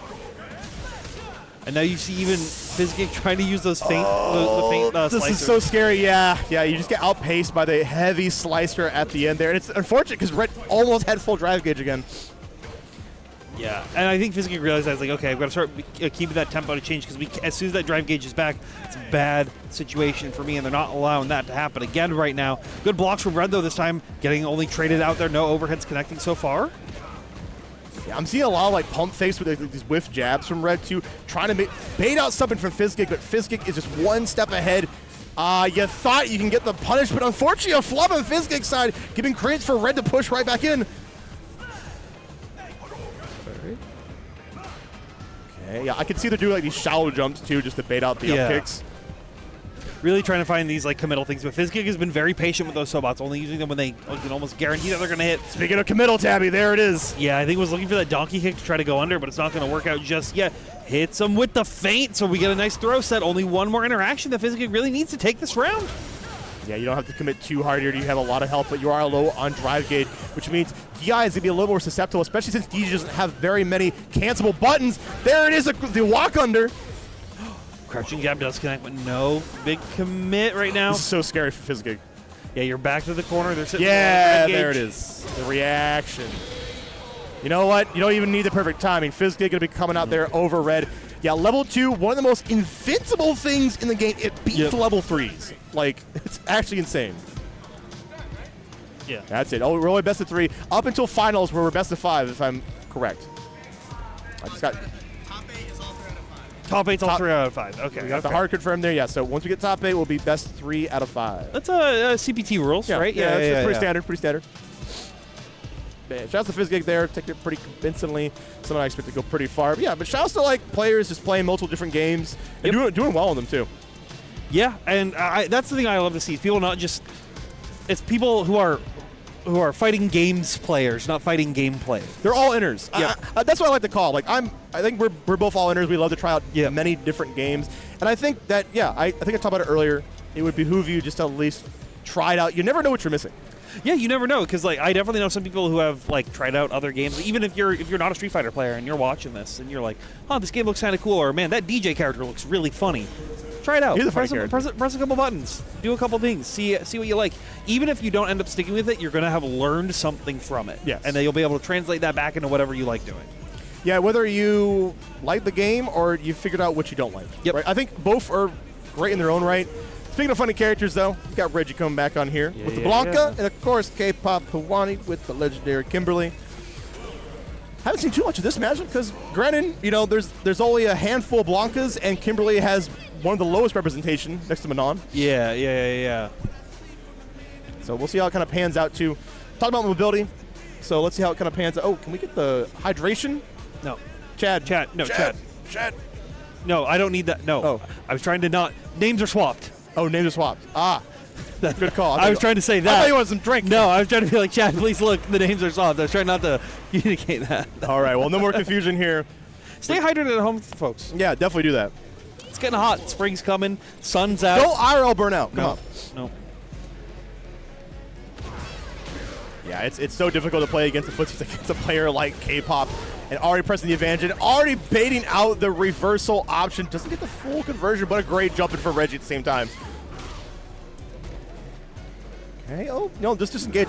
Reggie, I think, he notices that he doesn't have very much drive gauge after he presses, so he's just like, all right, I'm going to wait for us a little bit more to get right back in there. Yeah, really trying to figure out all those different options. Make something big happen here. Good press early on. Yeah, crouching medium punch. You have to have a dedicated button to deal with Blanca Ball. It looks like K-pop definitely has that in the works here. And he's going to go right into the level 2 all day, every day. Yeah, it doesn't kill, but we'll get another set to attack right there, but Reggie already prepared for it. Even on the shallow ball, K-pop was ready to whiff punish. Yeah, we only have a few Blancas here, so I'm surprised. Like, K-pop must be a grinder, must be playing a lot of rank to have this matchup knowledge. Well, definitely within the Pacific Northwest, you have Nelson, right? Who's someone who does actively grind the game, has been playing that Blanca for a majority of this game's lifespan as well. So if you're one of these PNW people, you should be prepared for that matchup because they can come out at any given time. And looks like prepared K-pop is, and we're seeing Reggie trying to inch right back out of the corner. Okay, good Blanca ball set right there. Ooh, the cross under into the low. Everybody gets hit by it. And, of course, everybody eventually gets hit by the overhead. Yeah, now just basically, I like that from K-pop, knowing it's like, hey, Reggie's going to try to Blanca ball, and they've been doing that consistently, and just wait, react, and press. Yeah, you haven't Blanca balled for 15 seconds. The vein is popping in your forehead. I gotta pull on it, right? Let's see, we're thinking, letting it breathe a little bit. Sometimes you need that mental reset between games. Ooh, coward crouch, okay. Something I wasn't quite expecting, but all right, Reggie, you pulled out new tricks out of the bag. Well, I don't hate that, right? Because it will low profile you, so sure. If they do try to go for the quick little overhead check right there, it gives you more time to react to it because it's going to take a little bit longer to fully hit you down right there. I definitely agree. Also, I agree with the grab out of the overhead. Finally found an answer to his pressure, but as I say that, you better be ready multiple times. Mm-hmm. Now, OD Lightning, trying to just keep them into the corner, but also wary about that OD gauge not working out. Oh, great stuff from Reggie. Yeah, put a lot of information on the mental stack, and K-pop's frontal lobe was just like it expanded so too much that he can't handle it. Yeah. Now, immediate into the double OD Blanca ball up ball set right there, just trying to get any extra damage wherever they can. Being patient, yeah, just using that fierce button, trying to make sure we can wall out. Speaking of getting walled out, but K-pop, the zone breaker. Yeah. OD up ball, keeping themselves safe, but K-pop still finding these opportunities to get these 50-50s going off. Nice, yeah, K-pop ready for the escape. Out of the corner, Reggie Standing right back, trying to stand right outside the perfect range. Look for a whiff punish attempt. Okay. Gets a little bit of American reset, but, you know, works out. Lightning Beast finally coming out. Let's see what she got Reggie. Definitely one of the best level 2s in the game. Puts on so much plus pressure. But you know what negates plus pressure? Perfect parries. Perfect parries, yeah. Still was able to just completely set out of it, so the perfect parry wasn't able to give them any big comeback, but this up ball attempt will give K-Pop the chance to deal a lot of damage into that level 3 right there. Yes, it will. Yeah, good on K-Pop to kind of just like not let fear take the wheel. Fear is the mind killer, but K-Pop is the winner here. Yeah. Still not out just yet. Reggie has chances to make these comebacks like we saw in the first round of this second game here. K-Pop, though, sitting match point, trying to qualify for that winner side top 8. Yeah, of course, got the buff on play here, which makes it a little easier to kind of pin down this Blanca. Reggie kind of abandoned the whole Blanca ball attempts and wants to play a little bit more up close, but even then, it seems a little difficult. See, nice jump out, but the trade's going to work out in K-Pop's favor. Oh, there's a DI. Yeah, Blanca has one of the longest DIs of the game. You best be ready for it. You best be ready for these setups that Reggie has a Blanca-chan. Do it again. Just keeping them locked down. Doesn't want K-Pop to get any use of that install if they can avoid it, but the DI going to work for their own this time. Keeping it close, keeping it short. No big pickup, though, so it gets tossed back into the corner. That's so huge.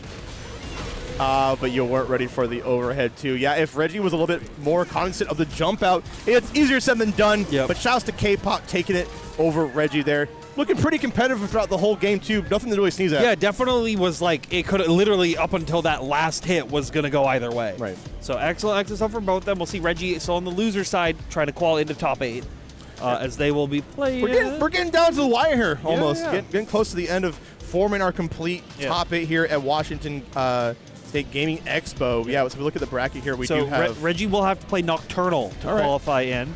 And then we got 2 matches on the loser side. We got Tita and Monkey D. Dragon back up on the stream here. And then winner of that one playing Red to qualify for top 8 loser side. Yeah, 2 players we already had on deck here. Yeah. Yeah, it's going to be a hard-fought battle. You definitely have some sharks in the water in that losers bracket here. But you know what? Like I said, I have faith. And that's faith you have to keep believing in, especially when you're losers. Yeah. Let's just make sure that light kick is bound. We don't want any. We want a fair fight. Yep. We want to have a solid fight happening here. Now we will. The players are just about. They're locking in. They're locking in. They're wired. Yeah, been an excellent event so far. Like we've said, it's encroaching it down further towards our top 8 for that $700 pop bonus. That's right. Yeah, this is the last day, of course, of the Washington State Gaming Expo, but they already have plans for future events. We had Anime Washington in Tacoma back in February, but we're going to have another Anime Washington coming up here in September in Spokane, Washington. Okay. So they're kind of like expanding across the map here a little bit. So if you didn't get a helping, get yourself some in Spokane when they come over there. Yeah, going out east is always like really like good as well because shout outs to Ewa. Ewa's Tim, my goat, out over there, Snake Eater. We love you. The Ewok guys are always great, and they're always looking for more events and more stuff to be coming out and through. So having this kind of event end up over there is going to be super sick to see. All right, well, only one can be the sickest here, especially in losers when you got JP and Rio coming back up here. Monkey D. Dragon and Tita. Yeah. I love with the name Monkey D. Dragon that you also are playing the boss character. You're playing someone who I've like. Imagine if Monkey D. Dragon was like a Jamie player. Yeah, it'd be less scary. Actually, no, Jamie specifically might be more scary because it's got the power of anime on their side. But right now, they're just trying to control the early pacing on the game, finding that standing heavy kick. You talk about the power of anime, but what about the power of God too? Because my man's infused with the psycho power of the command grab. Well, he's got both of them on his side. Exactly. Okay, but we got some conversions over on Tita's side over there. Yeah. Unfortunately, put themselves in burnout, which means you got to play a little more carefully. But we're going to full screen here, especially that's where Monkey D. Dragon likes to play. Yeah, and it's very good for the JP to be putting you in the early burnout, right? Like forcing the extra chips from the Spires and from the Pierces. So it makes it a little bit harder for Tita to make a big comeback. Now that they do have it available, they can find those opportunities to parry Drive Rush in, but they will find the Drive Impact in that mid screen. You can't do that too close. Yeah, this is going to be so huge. And the parry on the foot dive. And there we go. Yeah, you still have to respect the OD Amnesia. But you know what? I got another perfect. Wow, the defense coming out from Tita here and the DI to boot. Oh my God, back-to-back sequences here, and I think that's gonna be go into the level 2. Yeah, just guarantee that round right there. No need to. I'm gonna clap for that one. Yeah, that was a good confirm. That was a sick confirm. Like a lot of people would have faltered in the corner like that, but it was this constant, very impressive use of defense. Yeah, knowing that the drive impact would work to push him out, but you still have to worry about the amnesia hits, and then finding the scramble afterwards to be in your favor. Just excellent game recognition there from Tita, and excellent game recognition for the air hit of that drive impact. Yeah, looking so good so far. Okay, one more time with the amnesia. This time able to get the full punch card, but no full conversion. But we see this before, Tabby. Yeah, all Tita needs is a couple really good hits to make this happen, especially with Monkey D. Dragon's life total. Drive rush gonna force him in. Burnout can't finish their plate though, so we need one more. Yeah, not even gonna give him a chance to realign, to move at all. Good stuff from Tita. Just playing that Ryu rushdown game, to be honest. Yeah, and that's what you need to do, right? Like you have to always think in every matchup who's the beatdown, right? Right. Who's the aggressor? Yep. And right now, Tita recognizes, okay, I can't afford to be the defensive character I want to be. I've got to get these punish counter drive impacts to be working out great, but the combo not going to finish. So Monkey D. Dragon getting a good Abare out, getting a good throw as well, going to be able to put them back into their game plan. Yeah, and put them back into the corner as well. This is a Monkey D. Dragon's chance to take this round, potentially another wake-up amnesia. I'm surprised we didn't see a DI. Yeah, I think they're, they're seeing that Monkey D. Dragon, or that Tita was always reacting to it, so they weren't trying to go for that DI. Must have forgotten that they were in burnout. Right. And it's very hard to manage all the different meters, all the different options, especially on JP's end, where you have so much going on the screen at any given time. Oh, but a DI does find its mark here as we go into the next round. Be pushing Monkey D. Dragon into the corner, and this time we do react appropriately. Okay, it's a simple combo here. Go into the level 1. Gonna put him back into relatively full screen. But another DI. Oh, I didn't think that would put him all the way to the corner. I thought it'd be slightly spaced out. It's always deceptive. Yeah. Right? But you can't fool me again here. I got the reaction still. Monkey D. Dragon gonna have to spend all that drive gauge. Doesn't have level 2 to kind of force a checkmate here, so you're gonna have to lame it out a little bit. See, nice level 2 reaction right there on the driver of 10, burning out Tita as well. So both players gonna be a little tired, knowing that drive gauge available, but the standing heavy kick is Monkey D. Dragon. Yeah, Monkey was definitely playing went from all right, I can't play the full screen wall out, so I have to wall you out at different ranges, which is good to play. And speaking of which, did you forget the command grab? I did. Ever present. I did, and that's why both I and Tita did get hit there. Jeez, yeah. He's drive impacted. Yeah. Oh, Spire not going to connect for the full knockdown on the corner and force them in burnout. So this is a great opportunity for Tita to make some aggression, try to make a big comeback right here, and finds the crouching medium kick into the drive rush of their own. And the fireball. Hokey 2, did you catch that? That's really impressive to beat out Amnesia, but you still get hit by it.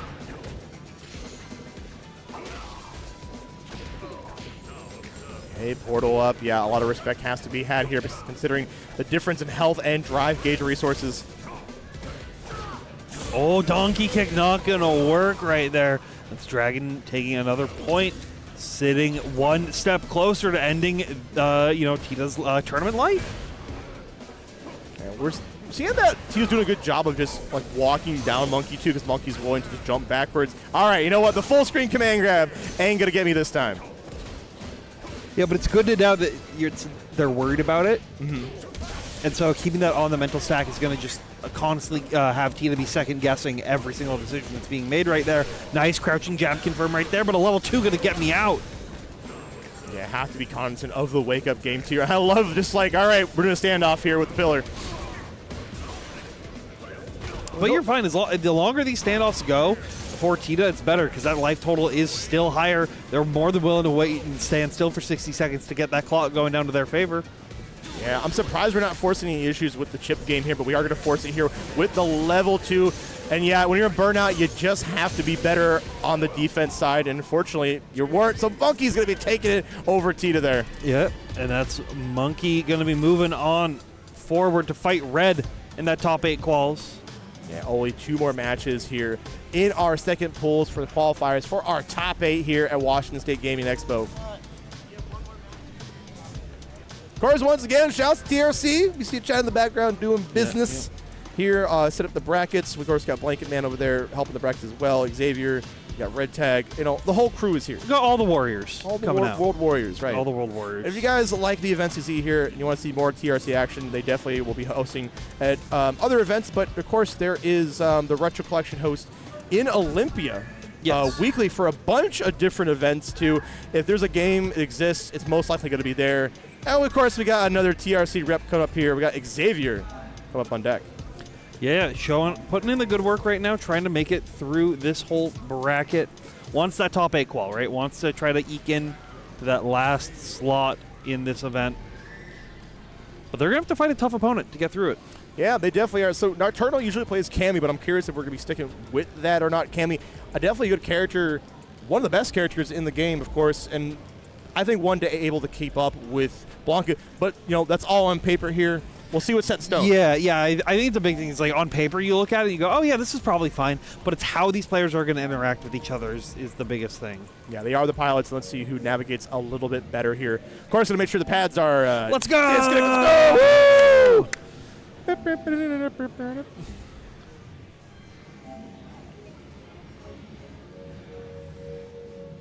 Everybody, we get a little more people sitting down in the crowd too. Appreciate that.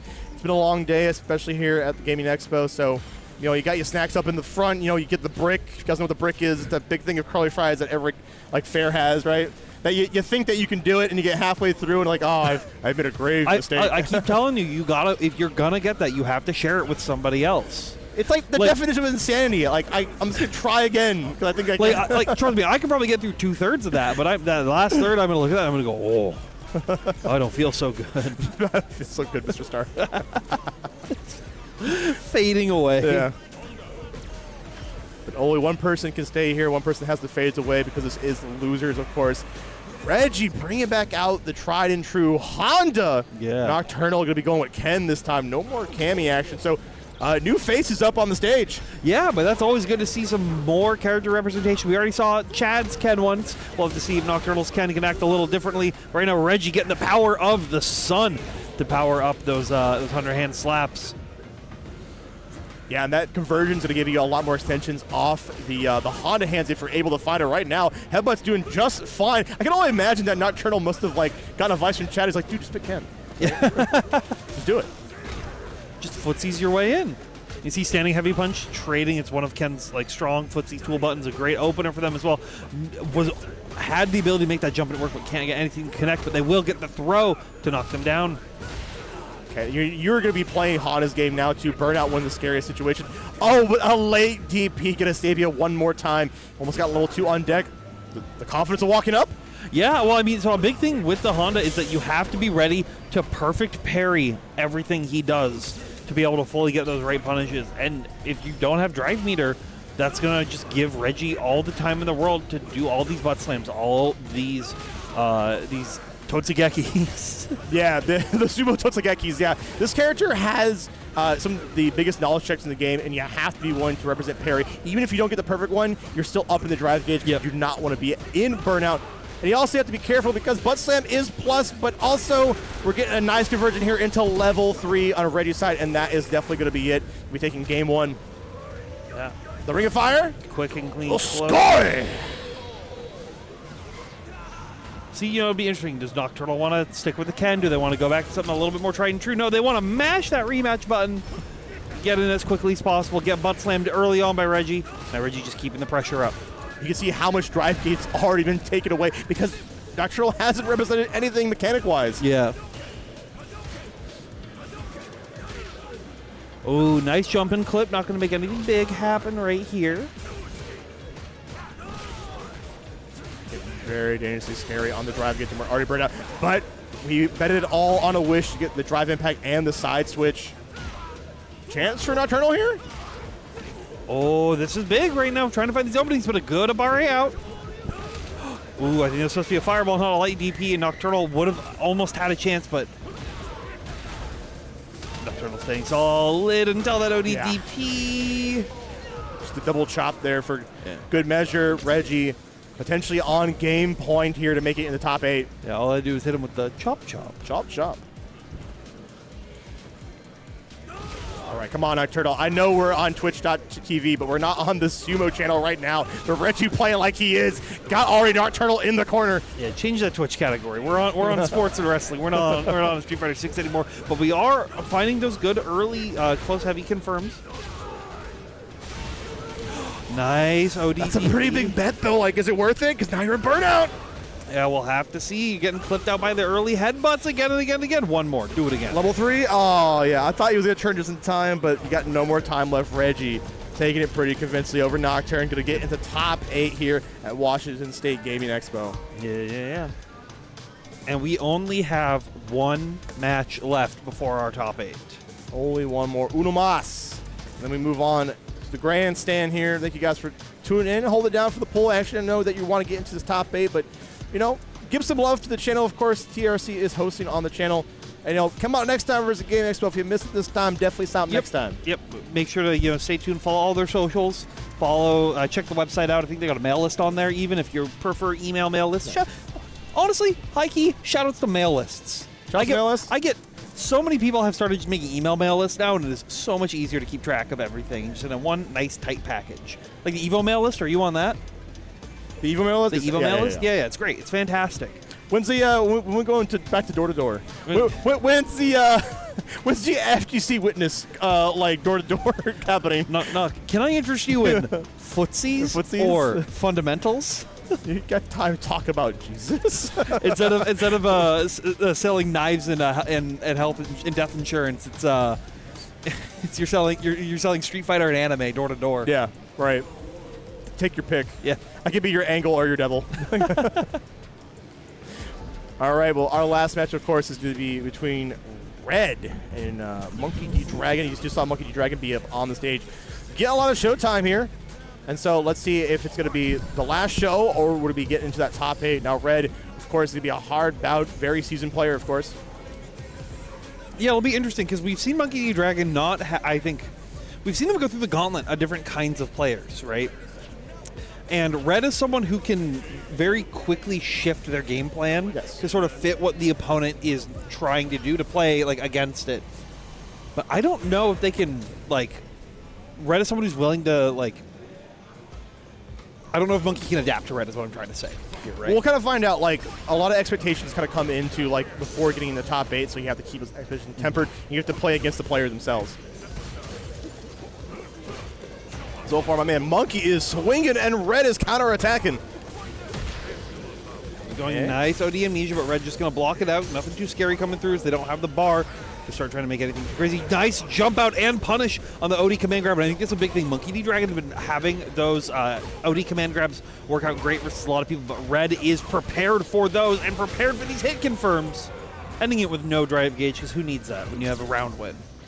Yeah, Red may be over 30 here, but he definitely still has the reactions to keep him in the races here, and we're already starting off on the races on a good foot. Nice, another OD Amnesia. Red just blocking now. No punish on the Whiff Pierce, though, but will still be trying to fight it out in the corner. Command grab will work up close, though.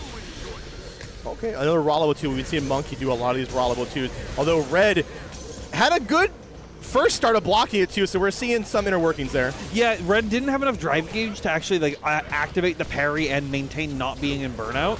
So it was very, very smart of them to do that, but it's also smart of them to cash out into this quick level 3, get that drive gauge built back up, and get a bunch of damage on deck. Yeah, making it all the way back up here. Yeah, calling out the jump as well. And jumping over the level 1. That's going to be it. Not quite yet. Yeah, didn't commit, but we'll so scary. Yeah. The Red had been seeing the Monkey D. Dragon go for just immediate follow-up after the OD Amnesia again and again and again, so it was a very smart decision to recognize, okay, you'll do it again, and OD DP'd them out of it. Yeah, it's definitely kind of a game here on the Amnesia game, but this time Monkey D. Dragon backed off a little bit, so the DP did not work. But the last hit, the Tatsu Monkey D. Dragon, no! Nice them down. Oh, drive gauge not gonna work out, but still no punish from Red on there. Another whiff on the drive impact. I like the idea of going for the DI to make sure that we can take that away from Red, but Red taking you away from the skies, throwing out the fireball, chasing you down. Monkey Dragon backing off a little too hard, I feel. Tatsu connects, but won't get all the hits to connect, so Monkey D. Dragon still has one touch left. Oh, there it is. There's that standing light kick that was that- mapped. There it is. That bound light kick for The this bound game. one. Clutched it out in the last round. Red only one round away from moving on over to top 8. Yeah, we're enforcing these plus frames. Nice smash out from Monkey D Dragon, but can you keep Red in his place? Doing a good job so far. Nice Tatsu to get out of there close to the distance. Not able to take their turn back, but keeps you in a much better situation than being pierced from downtown into the level 2 setup as well. No teleport. Nice defense come out from Red, and they're the heavy Tatsu gets the punish cutter into the DP. I'm very impressed with what I'm seeing so far. But how much longer? Chance, I'm surprised they didn't let level 3 rock. That's going to be it. That's going to be it. Yeah. Yep. Level 3. Didn't even spend any of that drive gauge. That built right back up off that confirm. But Red takes it 2-0 over Monkey D Dragon. Yeah, the strongest world warrior here. Could be moving on to the top 8. Red doesn't even look like he thinks he won. I think they were checking, like, was that two was that two Yeah. games? Was that not, Yes, it was a very convincing 2-0 come up from Red here. Of course, got Seattle Street Fighter in the I- background. I didn't see that. That jacket's sick. Hey, got to represent. That jacket is sick. Got to represent, just like we have to represent our top 8 very soon. But we are going to be taking a break here. So, guys, thanks for sticking in tune here. You don't want to miss more of this action. Yep, we will be back at 3 p.m. for the top 8. So Keep stay it tuned for copacetic, there. guys.